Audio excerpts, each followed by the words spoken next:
Welcome, fellow truth-seekers, to our first gripping episode on Bigfoot Factor, where we delve into the mysterious realms of the legendary creature that has captivated imaginations for centuries. Today, we'll embark on a journey shrouded in mystery and intrigue, the perplexing case of the Skookum cast.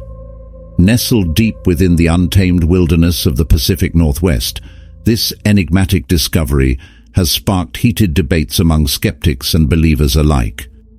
As we dissect the evidence and scrutinize every detail, we'll navigate through a labyrinth of theories and conjectures, separating fact from fiction and perhaps uncovering the truth behind one of the most puzzling enigmas of our time.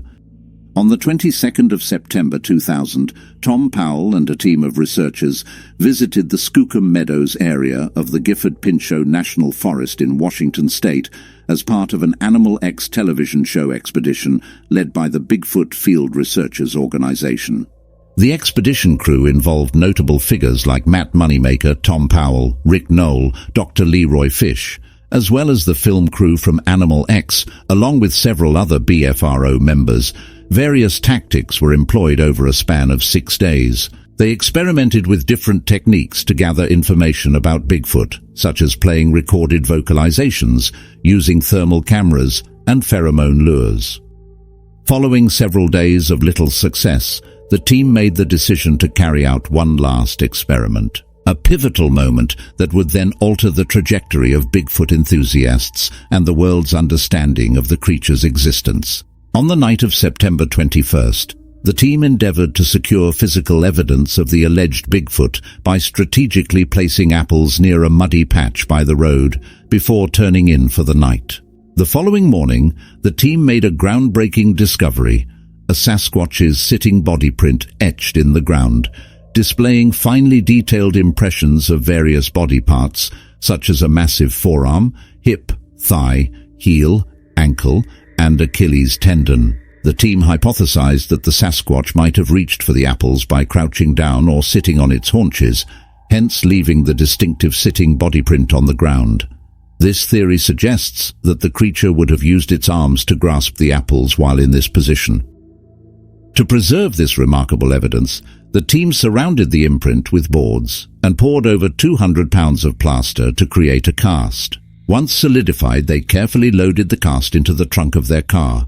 Animal X brought in the most knowledgeable Bigfoot researchers in the field to examine and validate the findings in Seattle, where the examination was conducted. The investigative team comprised distinguished individuals from various fields. Among them were Dr. Meldrum, an associate professor of anatomy and anthropology at Idaho State University; Dr. Grover Krantz, a retired physical anthropologist from Washington State University; Dr.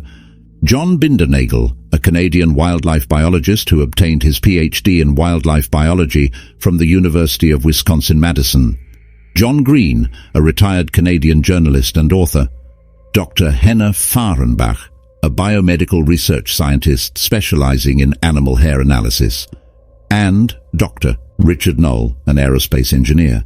The Skookum cast, measuring 3.5 by 5 feet and weighing about 400 pounds, 181.44 kilograms, was examined in person by physical anthropologist Grover Krantz and wildlife biologist John Bindernagel. It was also scanned onto a computer for further analysis by Dr. Richard Knoll to further analyze the cast in 3D. Professor Jeffrey Meldrum examined the cast as well and noted patterns of skin ridges in what he believed to be the foot area. Additionally, he found evidence of dermatoglyphics, which he believed were unique to primate feet and not present on any other animal's foot.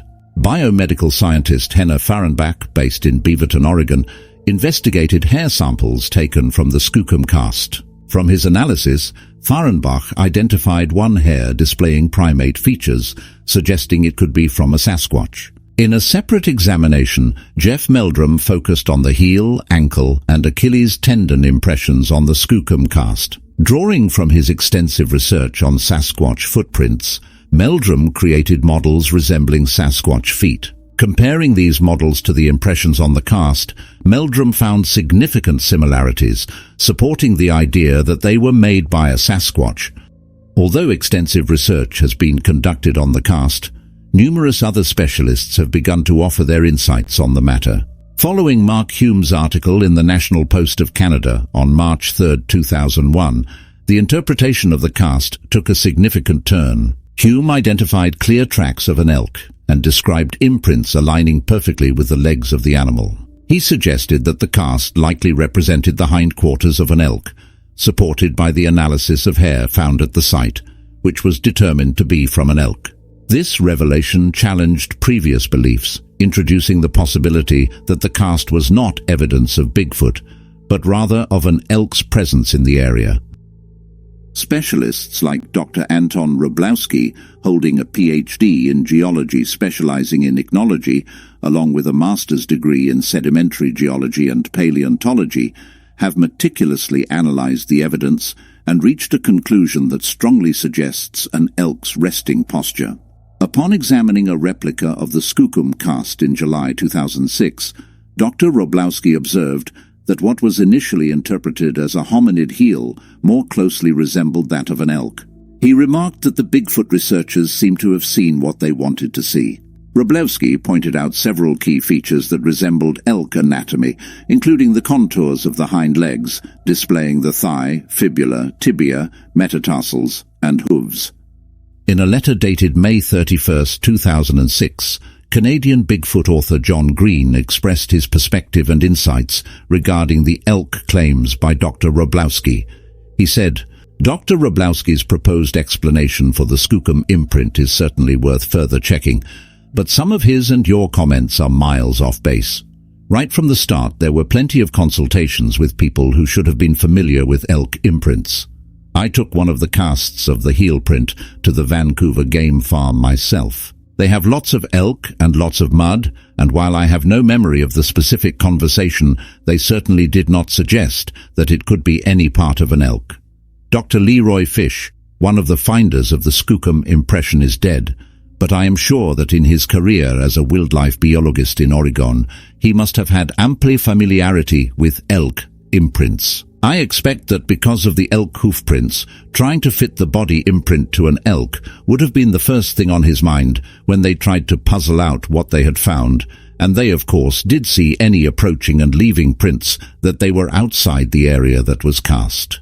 They most certainly did not just see what they wanted to see. I don't think that Dr. George Schaller ever studied elk, but he must have seen many ungulate imprints.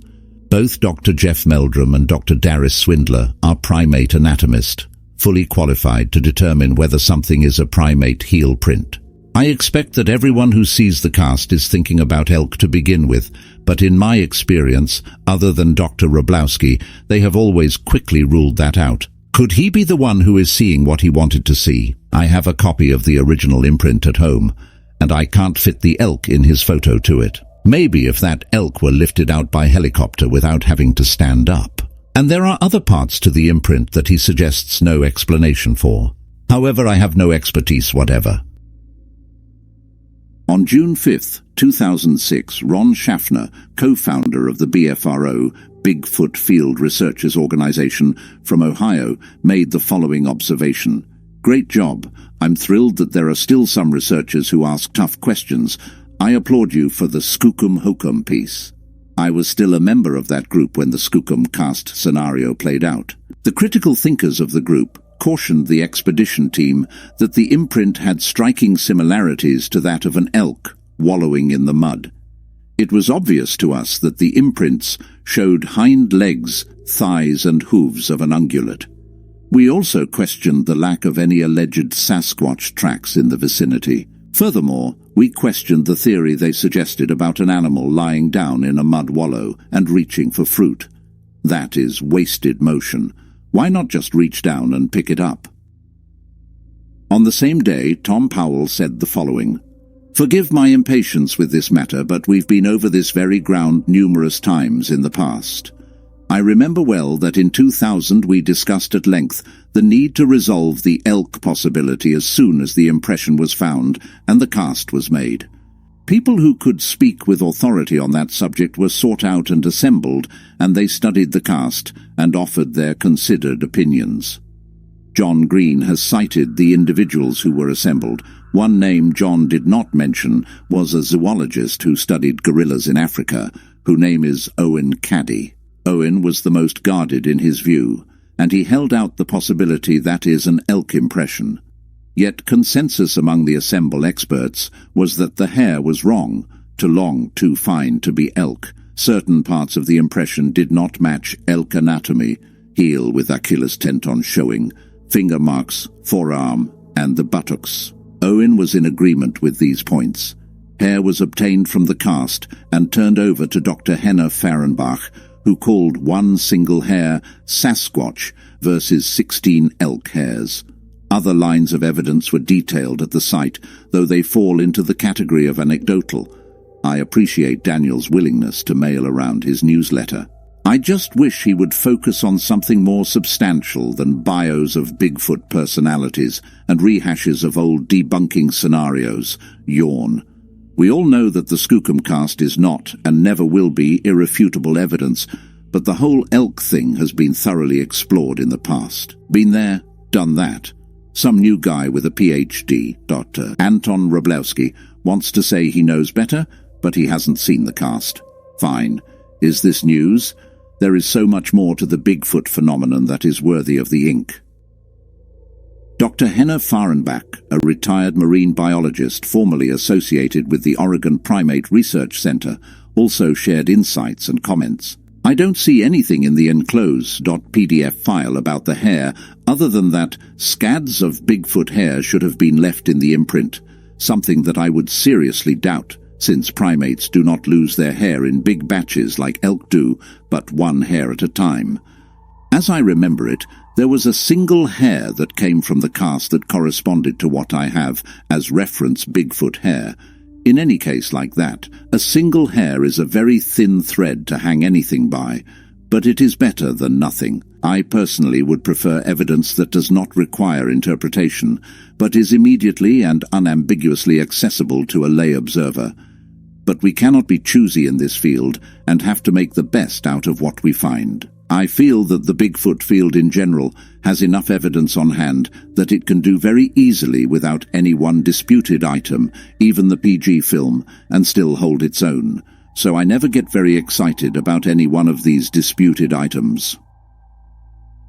While the Skookum cast remains a subject of controversy and debate, it is often cited as one of the most compelling pieces of Bigfoot footprint evidence. The Skookum cast's origin remains open to interpretation, with no definitive conclusion. The absence of Bigfoot footprints near the impression raises questions. Additionally, the lack of involvement of elk experts in analyzing the cast is notable. If a Bigfoot had indeed been present in the mud, one would expect a significant amount of hair to be left behind.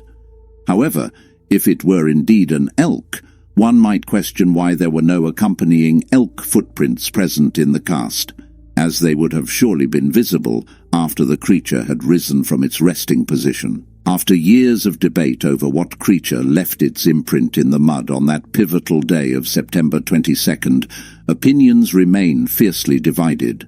With each side presenting compelling arguments and interpretations, the mystery only deepens. What truly transpired in those woods? Share your thoughts and join the debate in the comments below.